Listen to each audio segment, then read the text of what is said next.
본문이 굉장히 짧습니다. 한번 본문을 읽어가면서 오늘 이 시간에 우리 성령님이 우리한테 깨닫게 해주시는 말씀이 어떤 것인지 한번 알아보겠습니다. 그러므로 내가 첫째로 권하노니 모든 사람을 위하여 간구와 기도와 도고와 감사를 하되 임금들과 높은 지위에 있는 모든 사람을 위하여 하라. 지금 사도 바울이 에베소에 있는 디모데한테 편지를 하는데요. 이 편지가 이제 사실 그 목회 서신이라는 것인데요.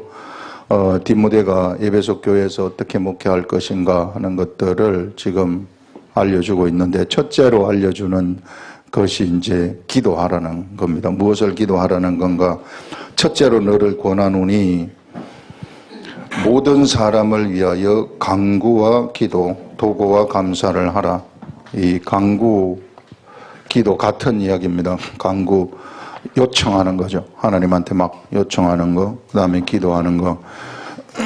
그 다음에 도고라는 것은 인터세션이라 그래가지고 이게 중재를 얘기하는 겁니다. 이 중재, 하나님하고 사람 사이에서 중재를 하라는 그런 것이고요.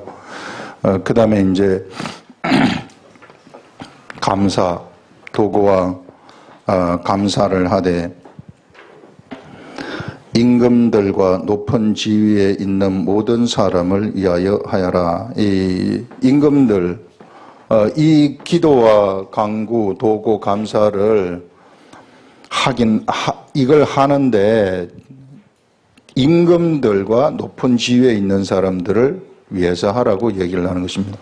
임금들과 높은 지위는 무엇을 하는 사람들인가 하면은요, 임금들과 높은 지위에 있는 사람들은 그 나라를 방비하는데 핵심적인 일을 하는 사람들이에요. 예. 그래서 그 나라를 방비하는 일을 하는 이 사람들을 위해서 기도를 하라, 이렇게 말하고 있습니다. 우리로 말하자면은 우리가 대통령을 위해서 기도하고 또 이 행정부를 위해서 또 입법부를 위해서 사법부를 위해서 이렇게 기도를 하라, 그 말입니다. 우리 보통 이거 이제 나라를 위해서 기도하는 거, 이거 뭐 우리는 우리만 기도하면 됐지, 나라를 위해서 기도하라, 이게 목회 서신의 첫 번째 부탁하는 그런 말입니다. 사도 바울이 디모데한테 처음 부탁하는 말이 국가를 위해 기도하라, 이렇게 이야기를 지금 하고 있는 거죠. 왜 국가를 위해서 기도하는가가 그 뒤에 나오는데요. 모든 사람을 위하여 기도를 하는데 이는 우리가 모든 경건과 단정함으로 고요하고 평안한 생활을 하려 함이라. 이 국가가 안정이 되어야만이 이 안에서 우리가 믿음 생활을 경건함과 고요함과 평안함으로 할 수 있다는 거예요. 이 국가가 우리를 막아줘야 된다는 거죠. 이런 우리들이 하나님한테 집중해가지고 믿음 생활을 할 수 있도록 하기 위해서 국가가 1차 방패막이가 돼야 된다는 것입니다. 우리들의 그 1차 방패막이가 되는 것은 우리들의 국가다 하는 이런 것들을 지금 얘기를 하고 있는 거죠. 이게 만약에 국가가 무너져가지고 이게 무방비 상태가 된다든지 외적이 쳐들어온다든지 이러면은 여기서 이제 믿음 생활을 하는 것이 다 흐트러지지 않겠어요? 이제 이런 그런 차원의 지금 이야기를 하고 있는 것을 볼 수 있습니다. 그래서 위하여 하라. 이는 우리가 모든 경건과 단정함으로 고요하고 평안한 생활을 하려 함이라. 이것이 우리 구주 하나님 앞에 선하고 받으실 만한 것이니 이렇게 기도하는 이것이 우리 하나님 앞에 선한 것이고 또 우리 하나님의 받으실 만한 것이다. 그래서 여러분들 국가를 위해서 기도하는 거, 우리 이제 보통 우리 사람들이 이 나라가 좀 어수선하고 좀 마음에 안 들면은 막 욕하고 그러잖아요. 대통령 저거 빨리 내려와야 되겠다, 탄핵해야 된다, 뭐 해야 된다. 요즘은 또 막 집값이 막 올라가니까 저런 것도 못하고 있는가 하면서 막 앉았다 그러면은 막 비판하는 이야기를 하는데, 우리 예수 그리스도를 믿는 사람들은 그런 거 하지 말고 지금 우리가 안전하게 지켜지는 거 이것만 하더라도 우리가 정말 이들이 지금 뭔가를 하고 있기 때문에 안전하게 지켜지고 있다는 겁니다. 그래서 우리는 태도를 바꿔가지고 그 사람들 비판하지 말고 잘 안 돼요. 그거 올라가서 하려면 사람이 우리나라 인구가 5천만인데 5천만의 사람을 입맛대로 어찌 다 맞추겠습니까? 안 되는 거예요. 본래 안 되는 게 그 자리예요. 얼만큼 잘 안 되는 것을 좀 줄이는가, 이게 잘하는 거지 잘하는 사람은 없습니다. 이게 그렇게 생각을 하시고 우리가 그분들이 좀 잘할 수 있도록 우리가 계속해서 기도해야 된다. 왜냐하면 우리가 하나님하고 이게 편안한 가운데서 막 기도도 하고 교통하고 이런 묵상도 하고 이런 걸 하기 위해서 이 1차 방패막이가 국가라는 거예요. 그래서 국가를 위해서 기도를 하라 하는 이런 것인데요. 이게 왜 그런가 하면은 우리 사람이라는 것은 육체를 입고 있기 때문에 그래요. 육체를 입고 있는데 육체 속에 우리에게 뭐가 있느냐 하면은 성령님이 계시고 우리 육체 속에 나라는 그런 나의 영이, 나의 진짜 나의 존재, 나라는 영이 있다는 것입니다. 그래서 여기 육체 속에 이것이 다 있기 때문에 이 육체가 잘 보존되어야 된다는 거예요. 이 육체가 어디로부터 공격을 받아가지고 힘들어져 버리면은 우리 사실상 성령님과 나의 영의 집이 흔들리는 겁니다. 그래서 여러분들이 육체를 갖다가 스스로 잘 관리하는 것도 얼마나 중요한지 몰라요. 무엇을 위해서? 나를 위해서, 내 육체를 위해서 관리하는 것이 아니라 성령님과 나의 영을 위해서 관리를 해야 된다는 거예요. 왜냐하면은 성령님과 나의 영이 나를 통해서, 나의 육체를 통해서 밖으로 표출이 될 것이기 때문에, 밖으로 이것이 표출이 될 때에 이 위대한 그 하나님의 역사들이 진행이 되기 시작을 하는 것입니다. 이게. 그래서 우리 사람의 육체라는 것은요, 영이 거하는 집입니다. 이것을 결코 잊어버리면 안 돼요. 영이 거하는 집이라는 것을 결코 잊어버리지 마시고, 영이라는 것이 여기에 거하는데, 우리 예수 그리스도를 믿는 사람들은 성령과 나의 영이 여기에 거하기 때문에 어떻게 해서든지 우리의 이 육체를 잘 관리해가지고요, 이 영이 밖으로 이 표출이 되어서 나라는 사람이 이게 이 육체가 영의 집이 되어가지고 영을 발산하는, 영을 밖으로 표출시키는 그러한 사람이 되도록, 그래서 이 육체를 잘 관리하시라는 것입니다. 육체 함부로 놀리면 안 돼요. 이 아무데나 막 마음대로 별로 하나님이 원치 아니하는 데 사용한다거나, 그리고 또 육체가 이 다툼을 하는데 내 육체를 사용한다거나 이렇게 하지 마시라는 것입니다. 그래서 1차가 국가이고, 그래서 이런 그 전쟁의 상황, 내 육체가 또 국가 이외에 우리 일반 사회, 세상 우리들이 살아가는 이 작은 사회에서 내가 전쟁의 상황을 만들지 말아라. 이 전쟁의 상황을 내가 만들게 돼버리게 된다면 그러면은 육체가 힘들어해요. 나 알게 모르게 내가 육체가 힘들어하기 때문에 이런 상황이 누가 나한테 전쟁을 걸어온다 그러면은 지혜롭게 피해야 되고, 또 이게 내가 전쟁을 거는 거, 이런 것도 이제 예수 그리스도의 사람들은 전쟁을 걸지 말아야 된다는 겁니다. 이게 무엇을 위해서? 내 속에 있는 성령님과 나의 영을 위해서 걸지 말아라. 그래서 내 육체를 이렇게 안전하게 보존하는 것이 얼마나 이 중요한 일인가 하는 것들을 이 시간에 우리들한테 여기서 말씀을 하고 있습니다. 자, 그러면서 4절 보시면은 하나님은 모든 사람이 구원받으며 진리를 아는 데 이르기를 원하시느니라 하면서, 하나님은 세상의 모든 사람들이 다 구원받기를 원하신다. 이렇게 얘기를 하고 있어요. 구원을 받고, 그 다음에 진리를 아는데, 진리를 안다는 것은 말씀을 아는데 이르기를 원한다는 겁니다. 그냥 우리가 구원만 받고 끝나는 게 아니라 어떻게 해서든지 하나님의 말씀의 세계 속으로 들어가가지고 말씀을 깨달아서 알아버리라는 거죠. 이게 이렇게 되기를, 모든 사람이 그렇게 되기를 원하신다 하는 것들을 여기서 이야기를 하고 있습니다.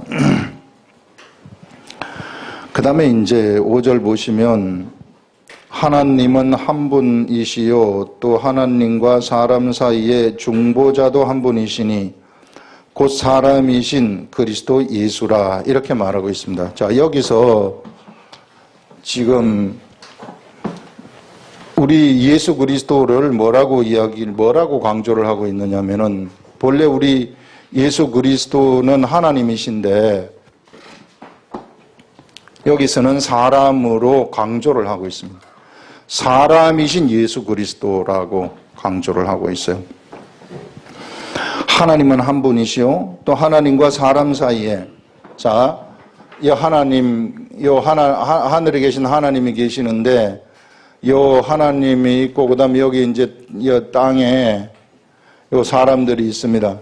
이 사람들이 있는데 이 하늘의 하나님과 이 땅의 사람들 이 사이에 이게 끊어져 가지고 있었는데 이것을 연결시켜주는 역할을 하시는 분이 바로 우리 예수 그리스도시라는 거예요. 여기서 예수 그리스도를 통해 가지고 하나님하고 사람이 연결되어진다. 이걸 우리는 중보라고 이야기를 하는 것입니다. 중보. 그래서 우리 여기서 하나님은 한 분이시요 또 하나님과 사람 사이의 중보자도 한 분이시니 곧 사람이신. 그런데 이 중보가 사람이라는 거예요. 사람이신 예수 그리스도시다. 본래 예수 그리스도는 본래 예수 그리스도는 하나님 아니십니까? 하나님이신데 사람이신 예수 그리스도다. 이렇게 얘기를 하고 있어요. 그래서 예수님이 사람의 몸을 입고 오셨구나. 세상에 사람의 몸을 입고 오셨는데 본래 하나님이 사람의 몸을 입고 오신 것은 예수님이 사람을 경험하기 위해서 하나님이 사람을 경험하기 위해서 입고 오신 것이구나. 사람의 몸을. 그 사람을 경험해야만이 하나님하고 사람 사이의 중보자가 될 수 있기 때문에 이게 양쪽 다 안다는 거 아니겠어요? 하나님도 알고 하나님의 속성도 가지고 있고 사람의 속성도 가지고 있다. 이게 한쪽만 알아버리면 중보를 하지 못한다는 거예요. 양쪽 다 알아야만이 중보가 된다는 것입니다. 그래서 양쪽 다 알기 위해서 사람이 도대체 어떤가 하는 것을 직접 경험하시기 위해서 정말 마리아의 그 뱃속에서 예수 그리스도가 나오신 것입니다. 예수 그리스도가 나오셔가지고 33세 동안 세상에서 사실상 세상 사람들이 사는 일반적인 그 모든 것들을 다 경험하셨어요. 사람하고 똑같은 하나님이시지만은 진짜 사람처럼 똑같이 그때까지만 하더라도 이게 성령님이 예수님에게 들어가지 않으셨기 때문에 완전한 사람이에요. 완전한 사람. 그래서 완전한 사람이기 때문에 하나님에 대해서 알려고 하면은 율법책을 봐야만이 하나님에 대해서 예수님도 알았어요.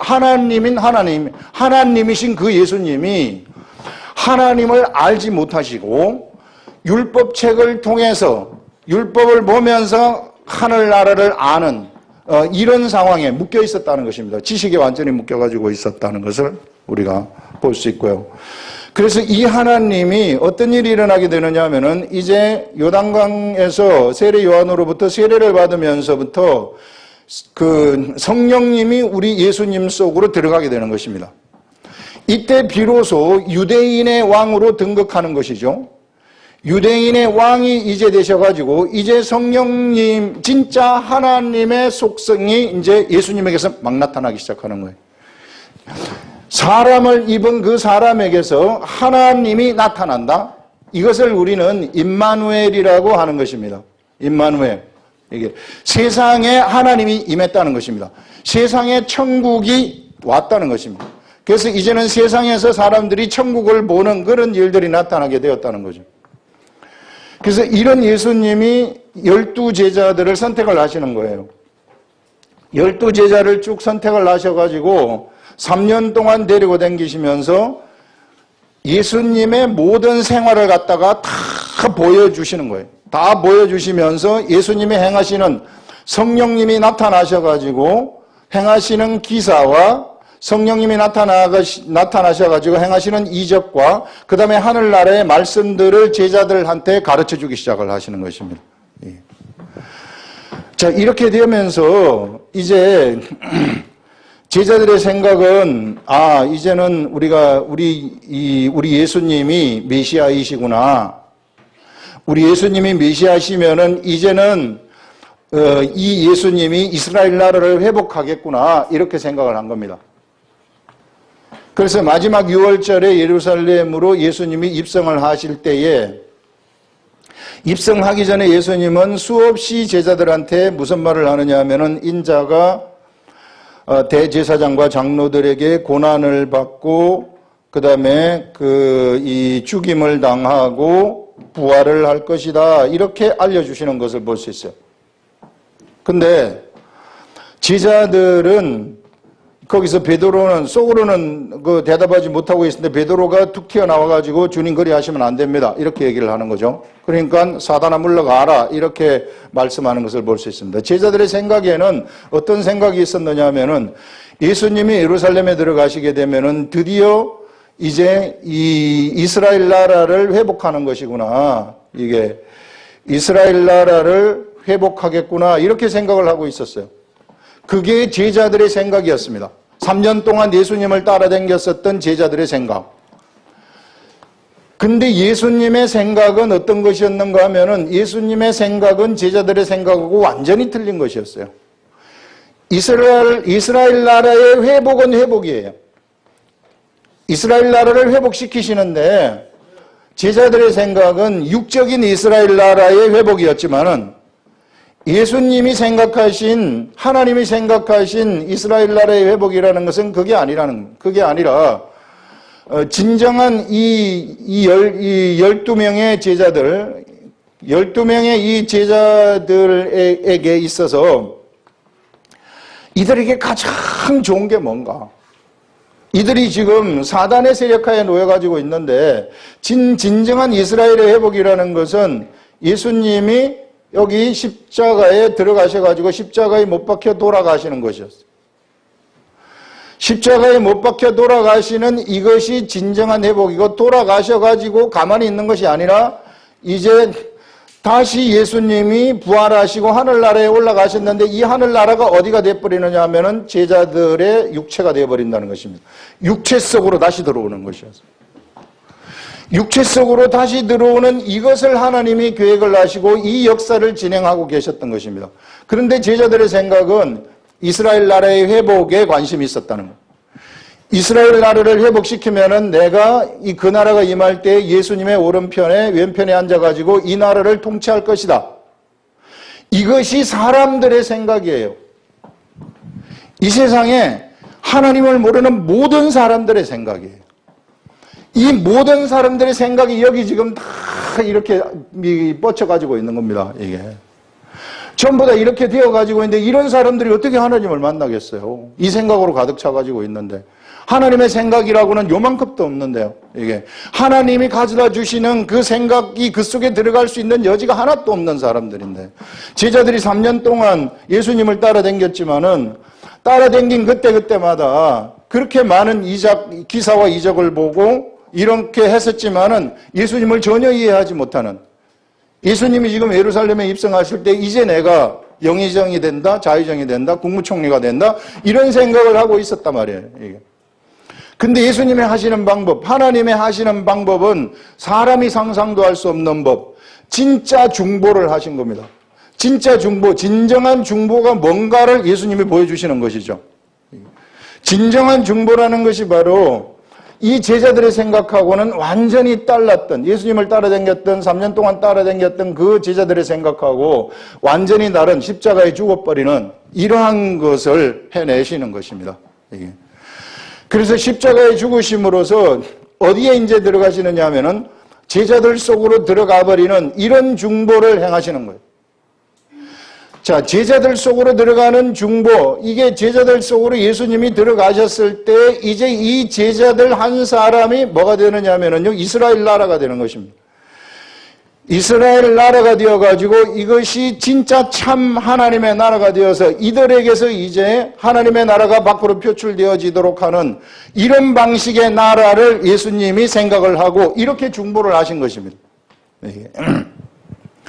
그래서 여러분들 우리가 이 시대에 중보한다는 것, 사람들을 중보한다는 이러한 개념이요, 완전히 바꿔줘야 된다는 것을 우리들한테 얘기를 하고 있어요. 이게 중보의 개념이라는 것이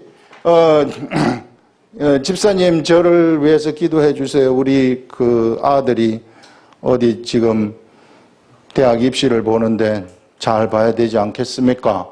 하는 이런 개념의 중보 있잖아요. 이게 이런 개념, 보통 우리들이 가지고 있는 중보의 개념이 이제 그런 것인데, 중보라는 게 그런 게 아니라 예수님과 같이 하는, 예수님과 같은 이런 중보라는 거예요. 이게. 그래서 우리 예수님은 진정한 중보자셨구나 하는 것을 알 수 있어요.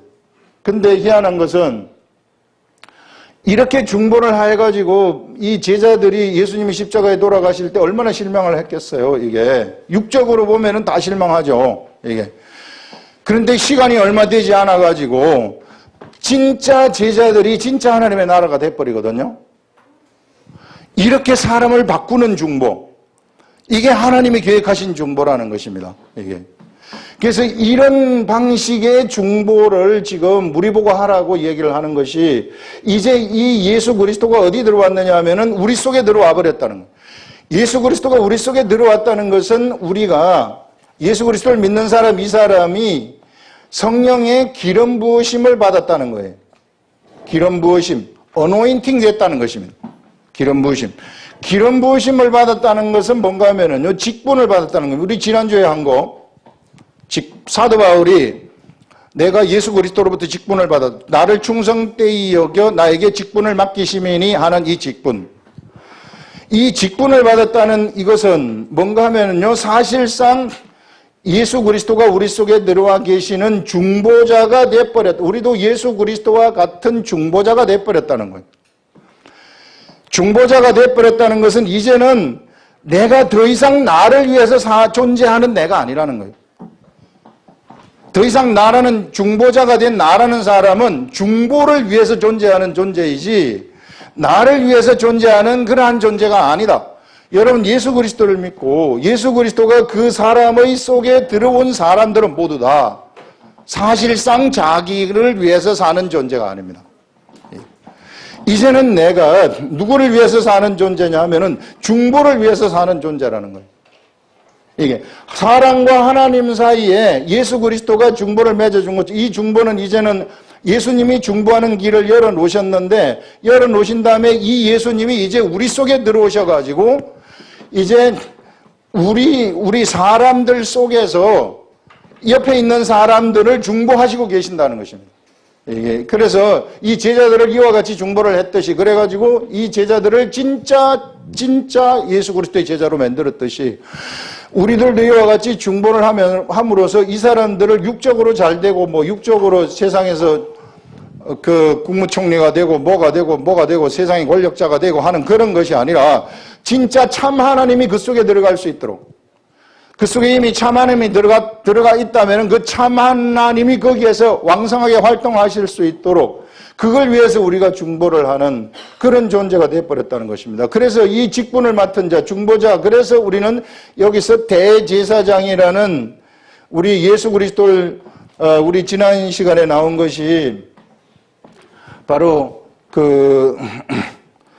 우리 예수님은 멜기세덱의 반차를 쫓는 대제사장이 되었고요. 그 다음에 이게 예수님이시고, 멜기세덱 반차를 쫓는 대제사장. 이 대제사장이 요 뒤를 이어가지고 그 다음 순번에 대제사장의 역할을 하는 자들이 누구냐면 예수 그리스도의 제자들이라는 것입니다. 예수 그리스도의 제자들. 이들이 바로 대제사장이 되었다.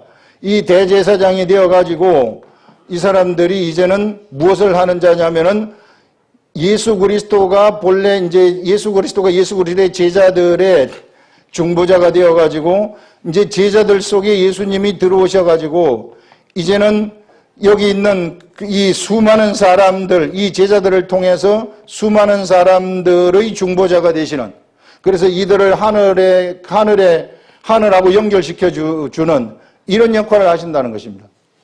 그래서 우리 예수님은 세상을 알아야만 했어요.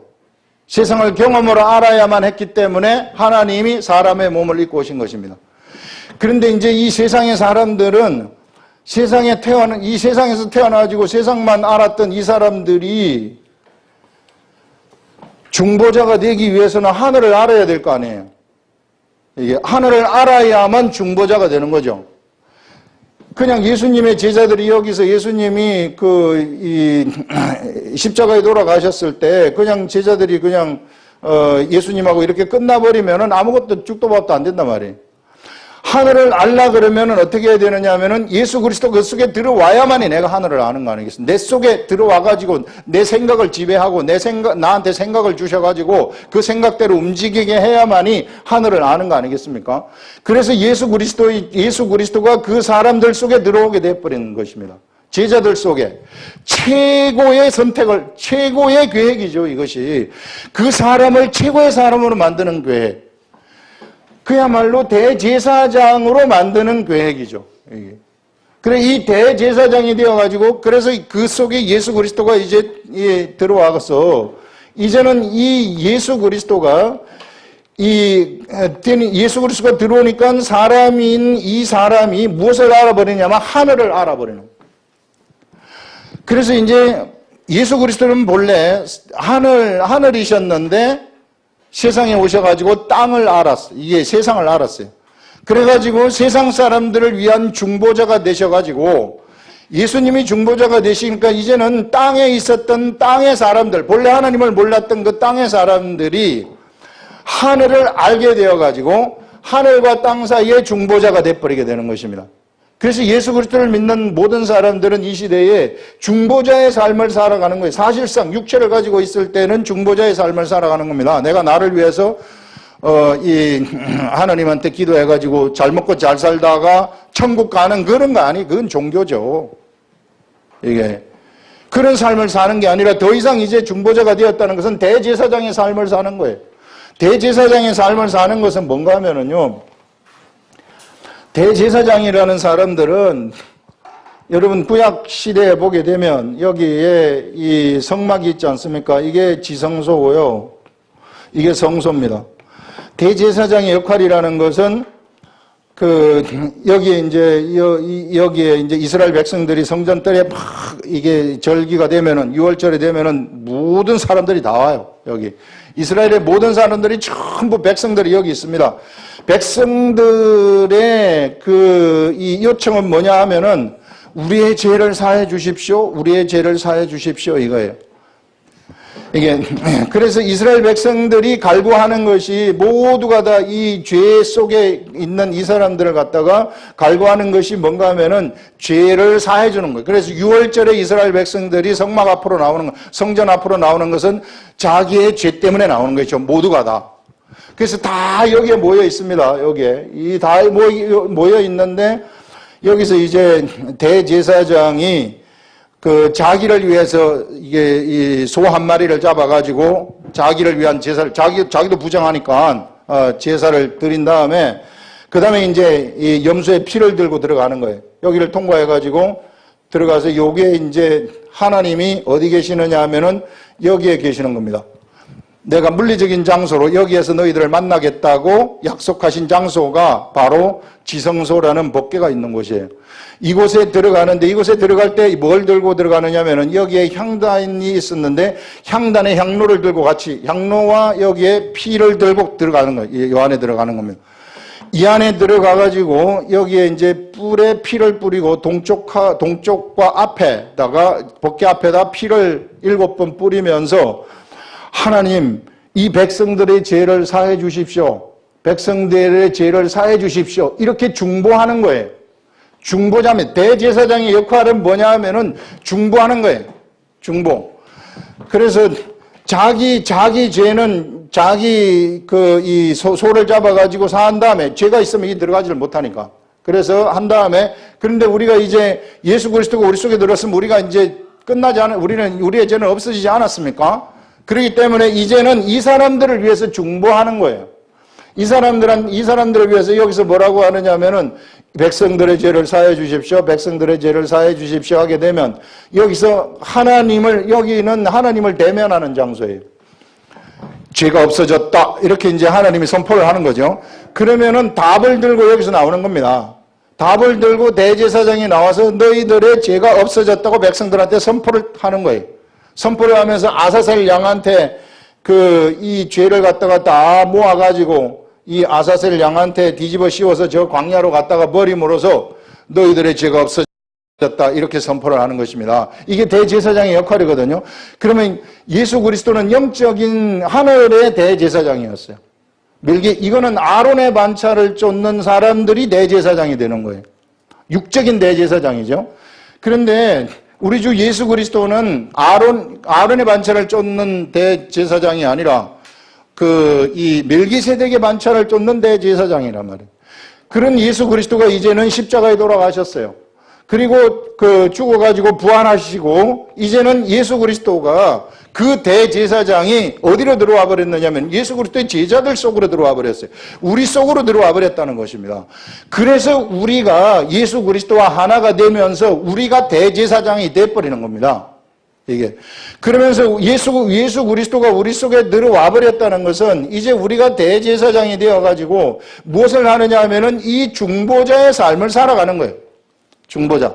그래서 세상에서 내가 살아가는 이유는 딱 하나로 정해져 갖고 있는 겁니다. 그냥 중보자. 옆에 있는 사람들을 내가 하나님을 대면할 수 있으니까 이제는 내 속에 예수 그리스도가 계시기 때문에 매일같이 우리는 하나님을 대면하는 사람들입니다. 하나님을 대면해 가지고 하나님이 주시는 이 말씀, 하나님을 대면했을 때 무슨 하나님이 나한테 말을 하면서 김무가 오늘은 저 시장에 가서 뭘 하거라, 왼쪽으로 가거라, 오른쪽으로 가거라. 하나님 아버지, 제가 어디로 이사 갈까요? 동쪽으로 이사 갈까요? 서쪽으로 이사 갈까요?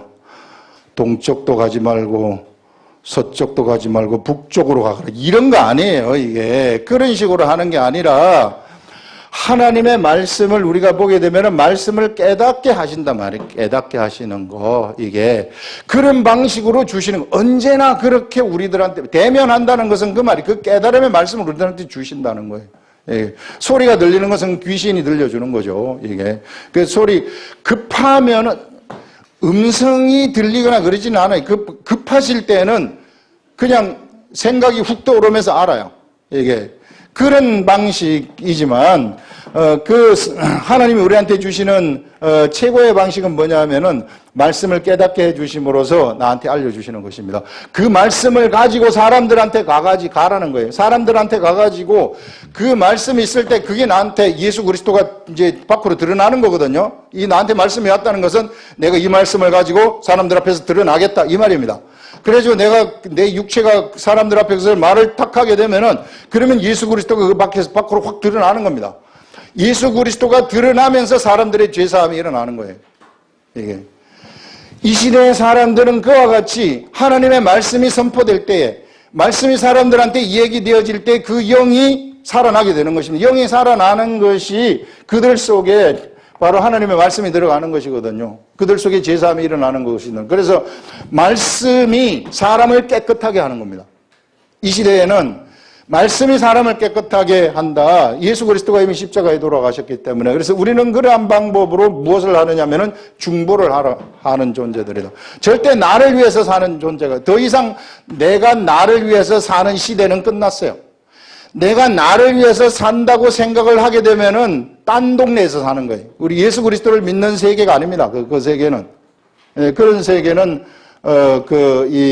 다른 세계이다. 예수 그리스도의 도의 세계는 그런 세계가 아니라 이제는 나는 중보자의 삶을 살아가는 것이다. 그래서 여러분 중보자 하게 되면은 바로 이와 같은 이 예수 그리스도가 우리들에게 보여주신 그것을 언제나 생각을 하시면서 사람들을 위해서 기도할 때도 이 사람이 지금 아파트를 산다고 막 기도해달라 그러는데 이 사람의 아파트를 사는 게 좋은지 아니면은 이 사람한테 정말 필요한 게 무엇인지 그것을 내가 알아내야 된다는 거예요. 그럼 이 사람에 대해서 내가 알아야 될 거 아니에요. 이게 이 사람에 대해서 알아가지고 하나님 아버지 저 사람에 대해서 이게 어떻게 했으면 좋겠습니까? 그래서 이 사람을 마음으로 아는 게 중요해요. 그래서 마음으로 알아가지고 이 마음으로 아는 상태에서 하나님한테 그 사람을 위해서 간구하는 것입니다. 가장 좋은 것이 무엇인가? 육적으로 좋은 것은 그 사람의 육은 그 사람의 진짜가 아니에요. 그 사람 속에 있는 영이 진짜라는 것입니다. 그래서 이 세상이 고대하는 바는 하나님의 아들들이 나타남이라고 얘기를 하고 있습니다. 세상에 하나님의 아들들이 나타나기를 이 세상은 고대하고 했었는데 이 세상 사람들이 왜 하나님의 아들이 나타나기를 고대했는가 하면은 이 하나님의 아들들이 나타나야만이 자기네들의 결박을 풀어줄 수 있기 때문에. 그렇지만 이 세상 사람들이 하나님의 아들들인 우리들을 보고 환대합니까? 절대 환대하지 않죠. 반대하죠. 그런데 이 사람 속에 묶여져 있는 영은, 여러분 세상은요, 사실상 사단에 의해서 사로잡혀 가지고 있습니다. 영적 세계를 보게 되면은 이게 예수 그리스도를 믿지 아니하는 자들, 아무리 똑똑한 자라 할지라도 완전한 이 혼미케 하는 영에 의해서 사로잡혀져 가지고 있어요. 그 속에 있는 그 영은 처절하게 울면서 나를 구출해 달라고 하는 거예요. 가려져 가지고 사단한테 가려져 가지고 그들이 그 세계를 보지 못하는 것입니다. 그래서 이게 바로 세상이 고대하는 바는 하나님의 아들들의 나타남이에요. 하나님의 아들들이 누구냐면은 바로 예수 그리스도가 그 속에 들어간 그 사람들이에요. 그게 하나님의 아들들입니다. 그래서 하나님의 아들들이 나타나서 이 아들들이 그 속에 있는 예수 그리스도가 주는 소리를 바라기만 하면은 여기 있는 이 사람들의 흉악의 결박이 풀어져 버린다는 것입니다. 그 흉악의 결박이 풀어지게 되면은 그는 해방되는 거예요. 여기로부터 해방되어 가지고 여기서부터 뛰쳐나오게 되는 것입니다. 이 속에 더 이상 살지 않고 뛰쳐나오게 되는. 여기서 계속 살다 보면 이건 사망이에요. 이건 완전히 죽음의 길로 가버리는 것입니다. 그래서 여러분 우리가 이 시대에는 철저한 영적 싸움을 싸우고 있다는 사실을 절대 잊어버리시면 안 된다. 이게 우리 하나님의 집도 세상에서 예수 그리스도의 집도 우리 육체가 되지만은 귀신의 집도 육체가 되는 거예요. 그래서 우리 육체는 귀신의 집의 역할을 할 수 있습니다. 사단이 그 속에 들어가가지고 사단의 집이 되어가지고 살아가게 되는 이런 철저한 영적 전쟁이 우리들한테 펼쳐지게 되는데요. 여러분 예전에 하늘나라에서 성경을 보게 되면은 그 천사장이 있었는데 이 천사장의 이름이 계명성이에요. 계명성이라는 이런 놈이 하나 있었는데 이 놈이 매우 큰 권세를 가지고 있습니다. 권세를 가지고 있던 이 놈이 반란을 일으키는 거예요. 하나님 앞에 반란을 일으키는 것입니다. 하나님이 권세를 지한테 줬는데 하나님한테 반란을 일으키는 거예요. 반란을 일으키는데 천사 3분의 1을 데리고 반란을 일으키는 거예요. 그래서 이 반란을 일으켜가지고 이놈이 하늘 보좌에서 쫓겨나게 되는 거죠. 쫓겨나서 살아가는 그곳이 지금 우리가 있는 이곳이에요. 이곳인데 이 사람이 하나님을 창조하셨을 때 사람이 사단의 편에 섰버린 거예요. 하나님의 편에 섰으면 했는데 사람이 사단의 꾀임에 빠져가지고 그래서 사단의 편에 서가지고 있어요. 그래서 이 세상이 사실상 사단의 집권하에 사단의 권세하에 다 들어가 버린 겁니다. 나라들도 사단의 권세하에 다 들어가는 것입니다. 그래서 이런 시커먼 사단의 세력 속에 하늘에 있는 이 하늘을 여기다가 어떻게 하면 전파할 건가? 그래가지고 만든 것이 이스라엘 나라예요. 이스라엘 나라를 통해서 메시아가 온다고 약속을 해서 하나님이 직접 세상에 사람의 몸을 입고 오신 것입니다. 그래서 이제 세상에서 천국을 만들어 가시는 거예요. 천국을. 그래서 한 사람 한 사람이 천국이 되는데 우리가 바로 그 천국이라는 것입니다. 그래서 여러분들 우리가 세상을 살아갈 때 절대 이제는 내가 나를 위해서 믿음 생활을 하고 나를 위해서 산다 하는 그런 의식 자체를 버리시라는 거예요. 이게 나를 위해서 할 것 같으면 예수 그리스도가 우리 속에 왜 들어왔겠어요? 나는 이미 하나님의 아들이 되어가지고 직분을 맡은 자가 되어버렸어요. 직분을 맡았다면 이제 이 직분은 나를 위해서 잘 먹고 잘 살라고 주신 직분이 아니라 이런 사람들, 흉악의 결박에 묶여있는 이 사람들 어떻게 해서든지 풀어주라고 우리한테 주신 것이기 때문에 이 사람들을 위해서 중보하라는 거예요. 중보. 진짜 중보가 무엇인가? 예수 그리스도가 와 같은 중보. 이런 최고로 좋은 중보를 하라. 이렇게 이야기를 하는 거죠. 자, 7절에 보시면은 이를 위하여 내가 전파하는 자와 사도로 세움을 입은 것은 참말이요. 사도 바울이 이제 이와 같은 세움을 입었다는 것이죠. 참말이요. 거짓말이 아니니 믿음과 진리 안에서 내가 이방인의 스승이 되었노라 하면서 그 사도 바울은 믿음과 진리 안에서, 진리 말씀이죠. 말씀 안에서 내가 이방인의 스승, 이방인들에게 이제 예수 그리스도의 도를 전파해주는, 그래서 그들을 하늘나라와 세상과 같이 중보해주는 이런 임무를 사도 바울이 맡았다고 이야기를 하고 있습니다. 여러분, 우리들도 그런 이 직분이 우리들한테 주어져 가지고 있어. 이거 망각하지 마시고 우리가 죽고 나서 하나 하나님의 소리를 내가 내 입을 통해서 발하시라는 겁니다. 하나님의 소리를 발해야만이 중보자의 역할을 하는 거예요. 그래서 하나님의 소리를 발하면서 내가 그 사람을 위해서 기도를 하라는 거예요. 이게 최고의 중보자의 삶이다 하는 것들을 오늘 우리들한테 이야기를 하고 있습니다. 기도하겠습니다.